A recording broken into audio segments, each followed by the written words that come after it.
욕망의 노예가 되어 살아가는 이 현대 사회에 더를 외치면서 자족의 은혜를 상실한 이 세상 가운데 어떻게 내게 주어진 삶 가운데 감사의 삶을 살 수 있을까? 그러니까 성경에서 말하는 그 자족의 은혜를 어떻게 우리가 누릴 수 있을까를 본문을 통해 찾아보려고 합니다. 여러분, 사실 자족의 은혜라고 하는 것 우리가 늘 경험하지만 거의 불가능에 가깝지 않습니까? 주어진 삶 가운데 내게 주어진 삶을 이만하면 만족합니다 라고 하기보다는 조금 더 라고 하는 것을 외치기가 쉬운 것이 우리의 삶인데요.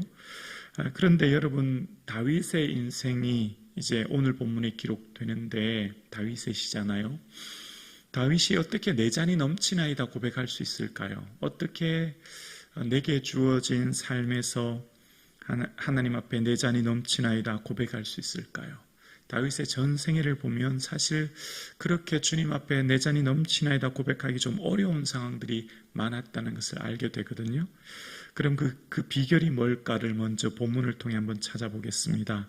오늘 본문의 다윗은 자기 자신을 향해 1절에 이렇게 말합니다. 우리 1절을 밑줄을 그으면서 고백하실까요? 함께요. 여호와여, 나는 가난하고 궁핍하오니 주의 귀를 기울여 내게 응답하소서. 아멘. 시편에 나는 가난합니다 라고 고백했던 유일한 한 사람이 바로 다윗인데요. 이 다윗은 오늘 본문 86편뿐만 아니라 이전에 40편, 69편, 70편, 109편 여러 번 반복해서 말하는 것이 있습니다. 나는 가난하고 궁핍합니다 라는 표현이었습니다. 그러니까 오늘 본문 외에도 다윗은 여러 번 하나님 앞에 내 자신을 향해서 뭐라고 고백했냐면 나는 가난한 사람입니다 라고 고백했다는 겁니다. 그럼 다윗은 지금 오늘 이 본문을 이런 고백을 할 때 다윗의 삶의 전체 인생의 모습을 한번 보면 다윗이 어떻게 이런 고백을 했는지를 다시 한번 깨닫게 되는데요. 다윗이 이제 사울 왕의 군대 장관이 돼서 이제 사울을 향해 살아갈 때 사울이 미갈을 다윗에게 주고 사위를 삼으려고 한 적이 있거든요. 근데 원래 의도는 그것을 통해 다윗이 블레셋 사람에게 이제 죽게 하기 위한 의도로 그렇게 하는 거였는데, 그래서 이제 사울이 미갈을 주면서 다윗에게 사위를 삼으려고 할 때 다윗이 자기 자신을 향해서 그 말을 들었을 때 뭐라고 하냐면 나는 가난하고 천한 사람입니다 라고 이야기해요. 사무엘상 18장 22절에 나오는데요. 그는 자기 자신이 나는 왕의 사위가 될 그런 자격이 안 됩니다. 나는 원래 어떤 사람이냐면 나는 가난할 뿐만 아니라 나는 천한 사람입니다. 나는 전혀 귀한 존재가 아닙니다. 이런 고백을 하는 다윗을 보게 됩니다. 솔로몬이야 태어날 때부터 왕족이었지 않습니까? 솔로몬이야 태어날 때부터 아버지가 왕이요 자기 자신은 왕자로서 살아갔지만 다윗은 사실 태어날 때부터 아버지도 목동이었고 그도 목동이었습니다. 목동이었으니 그의 삶의 기반은 원래 가진 것이 아무것도 없는 가난한 자였다는 것이 원래 태생적 삶의 고백인 거죠. 그럼에도 다윗의 삶 가운데 그가 늘 놓치지 않았던 한 가지가 있습니다. 나는 원래 가난한 사람이다 라는 고백입니다. 자, 이것이 굉장히 중요한데요. 이 고백이 유지되고 이 고백이 끊임없이 있어질 때 그의 삶에는 자족의 은혜가 있을 뿐만 아니라 그의 삶을 통해서 이웃들이 살아나는 역사가 있게 됩니다. 자, 오늘 지금 시편에 먼저 본문을 잠깐 보면 이제 1절에서 4절부터 나는 가난하고 그러니 내게 은혜 베풀어 주세요 하는 내용을 한 고백 다음에 5절 이하에서부터 주는이라고 하면서 하나님이 얼마나 위대한 분인가를 고백합니다. 이게 무슨 말이죠?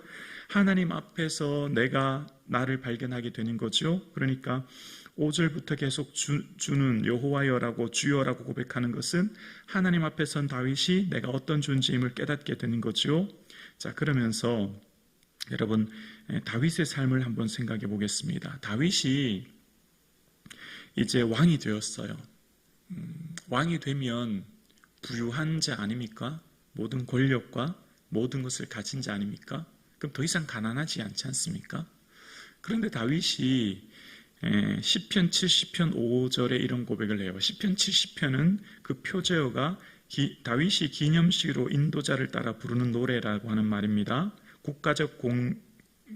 국가의 공식 의식을 행할 때 했던 고백이라는 거예요. 그러면 다윗의 삶이 왕이 되었을 때 상황을 표현하는 거죠. 근데 70편 5절에 이런 고백을 해요. 나는 가난하고 궁핍하오니 하나님이여 속히 내게 임하소서. 주는 나의 도움이시오 나를 건지시는 이시오니 여호와여 지체하지 마소서. 자, 지금 다윗은 국가의 최고 권력을 가졌고 부와 명예와 모든 것을 가졌음에도 불구하고 여전히 다윗은 뭐라고 하냐면 나는 가난하고 궁핍합니다. 하나님 내게 임해주세요. 그런 고백을 합니다. 그리고 여러분, 다윗이 지금 모든 것을 가졌을 이때에 다윗이 끊임없이 노력하고 애쓴 것이 있습니다. 그것은 바로 하나님의 성전을 짓기 위해 자기가 개인적으로 가진 금 3,000달란트, 수는 7,000달란트를 준비했다는 내용이 역대상 29장에 나오지 않습니까? 다윗의 삶 가운데서는 나는 왕으로 부유하여 모든 것을 가진 자로 생각하기보다는 늘 자기 자신의 존재를, 자의식을 나는 아무것도 아닌 존재, 나는 원래 목동이었고 나는 원래 가난한 자였으니 이만하면 족하다. 내가 누군가? 나는 목동의 아들로 태어나 광야에서 그저 양이나 쳤던 자 아닌가? 근데 내가 지금 입은 옷, 내가 먹는 음식, 내가 먼저 누리는 것, 그 과거의 목동일 때에 비하면 이미 넘치는 인생이다. 나는 원래 누구인가? 나는 원래 가난한 자다. 라고 하는 고백하에 있었던 다윗의 삶은 늘 자신의 삶 가운데 하나님께서 주신 모든 것에 감사할 수 있게 되고 하나님께서 주신 모든 것에 감격하게 되고 이제 이만하면 됐음을 고백하게 되는 겁니다. 이 고백이 왜 중요할까요? 왕에게 있어서 왜 이 고백이 중요할까요? 만약 왕에게 있어서 이 고백을 하지 않으면 솔로몬은 이미 태어날 때부터 왕자였고 아버지가 왕이었고 모든 것을 누렸던 솔로몬은 여러분 아시죠? 솔로몬의 삶의 특징 한 가지가 있습니다. 솔로몬은 국고성, 마병성, 병거성 같은 성을 짓습니다. 여러분, 성을 지으려면 토목공사에는 막대한 비용이 듭니다. 세금을 많이 거두었다는 거지요. 그럼 그 세금을 거두어서 그 공사를 하게 되면 누가 고통을 받습니까? 국민이, 백성이 고통을 받게 되지요. 그래서 여러분 아시는 것처럼 이제 이 솔로몬 뒤에 르호보암 왕이 일어났을 때 사람들이 르호보암을 찾아가지 않습니까? 우리의 멍에를 좀 가볍게 해달라고요. 무슨 말이죠? 그동안 너무 힘들었다는 거예요. 당신의 아버지 솔로몬 왕이 있을 때 우리가 많은 세금과 성읍을 짓느라 너무 힘들었다는 겁니다. 근데 뭐라고 얘기하죠? 아버지는 채찍으로 징계했지만 나는 정갈 채찍으로 너를 징계하리라고 하면서 더 큰 노역을 시킵니다. 여기서 폭동과 어려움이 일어나고 나라가 둘로 나눠지는 고통을 겪게 되는 거죠. 다윗이 그의 삶 가운데 나는 가난한 자라 고백했고 그의 자의식은 늘 아무것도 아닌 자라 고백했기 때문에 다윗의 생애에 살았던 인생을 성경을 통해 보십시오. 그는 무슨 성을 쌓거나 세금을 거두거나 군사를 많이 일으키지 않습니다. 그것이 곧 백성의 고통이 된다는 걸 알고 있었거든요. 자기 자신 또한 가난한 자이기 때문에 뭘 더 누리려고 하지 않아요. 뭘 더 가지려고 하지 않아요.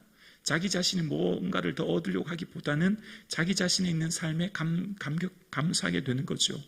그래서 다윗이 했던 유명한 시가 시편 69편에 나오는데요. 시편 69편에 나오는 시의 대표적인 문구가 뭐냐면 황소를 드림보다 여호와를 기쁘시게 한다. 많이 들으셨죠? 찬송하며 감사하는 것이 황소를 드림보다 낫다는 고백이 다윗이 한 고백이에요. 다윗이 왜 이런 고백인지 아세요? 나는 가난하고 슬프오니 하나님의 주의 구원으로 나를 높이소서 라고 하면서 가난한 자의 마음을 헤아리는 거예요. 황소조차 드릴 수 없는 자들의 그 아픔을 아는 거죠. 그러면서 다윗의 삶이 곤고한 자가 이를 보고 기뻐하나니 하나님을 찾는 너희들아 여호와를 기뻐할지어다, 이런 내용이 나와요. 곤고한 자의 마음을 다윗은 알고 있었던 거예요. 하나님 앞에 차마 황소조차 드리지 못했던 자들 걱정하지 마라. 하나님 황소 드리는 것보다 하나님을 찬양하고 감사하는 거 더 기뻐하신다. 뭐죠? 위로의 삶을 살게 되는 거예요. 그 자신이 가난해 봤기 때문에, 배고파 봤기 때문에 가난한 자의 심정을 아는 거지요. 다윗의 삶에 오늘 본문의 시편일 나는 가난하고 궁핍합니다라고 고백합니다. 그리고 그 하나님을 향해서 10절에 보면 무릇 주는 위대하사 기이한 일들을 행하시오니 주만이 하나님이십니다. 하나님은 위대한 일을 행하시는 하나님이신 것을 그는 알았습니다. 비록 나는 가난하고 부족하지만 내 하나님은 얼마나 위대하시고 귀한 분인가를 알았고, 그래서 그는 12절에 이렇게 말해요. 주 나의 하나님이여 내가 전심으로 주를 찬송하고 영원토록 주의 이름에 영광을 돌리오리다. 하나님은 나의 하나님이시래요. 그래서 주를 찬양하고 주를 기뻐하고 주를 높여드립니다. 지금 다윗의 삶 가운데 삶의 자리의 모습이 어떠냐면 14절에 보면 하나님이여 교만한 자들이 일어나 나를 치고 포악한 자의 무리가 내 영혼을 찾아 싸우며 자기 앞에 주를 두지 아니하였나이다. 교만한 자, 포악한 자, 자기 앞에 하나님을 두지 않는 자로 인해서 다윗이 얼마나 고통받고 어려운 가운데 하나님을 찾고 구하는 그의 모습을 보게 됩니다. 그럴 때 다윗이 자기 자신을 향해서 16절을 볼까요? 16절에 내게로 돌이키사 내게 은혜를 베푸소서 주의 종에게 힘을 주시고 주의 여종의 아들을 구원하소서 주의 종에게 힘을 주시고. 다윗은 자기 자신을 하나님의 종이라 생각합니다. 자기 자신이 한 번도 왕이라 생각해 본 적이 없어요. 나는 하나님의 종이라는 겁니다. 내가 왕이라고 생각하면 누리고, 내가 왕이라 생각하면 모든 사람을 통치하여 내 마음대로 살았겠지만 나는 하나님의 종이라 고백했기에 그의 삶은 늘 가난하고 궁핍하여 겸손한 삶을 사는 고백을 했던 거죠. 오늘 예배하는 저와 여러분의 삶에 과거의 삶을 돌이켜보시며 현재의 삶에 감사가 넘치기를 원합니다. 이만하면 족합니다. 이만하면 감사합니다. 이만하면 내 잔이 넘칩니다. 과거에 내 자녀를 여기까지 길러주셨고 과거부터 지금까지 돌아온 나의 삶에 이만큼 나를 인도하신 하나님의 은혜를 기억하며 나는 원래 가난한 사람인데 여기까지 인도하신 하나님의 은혜에 감사하는 이 하루 되기를 주님의 이름으로 축원합니다.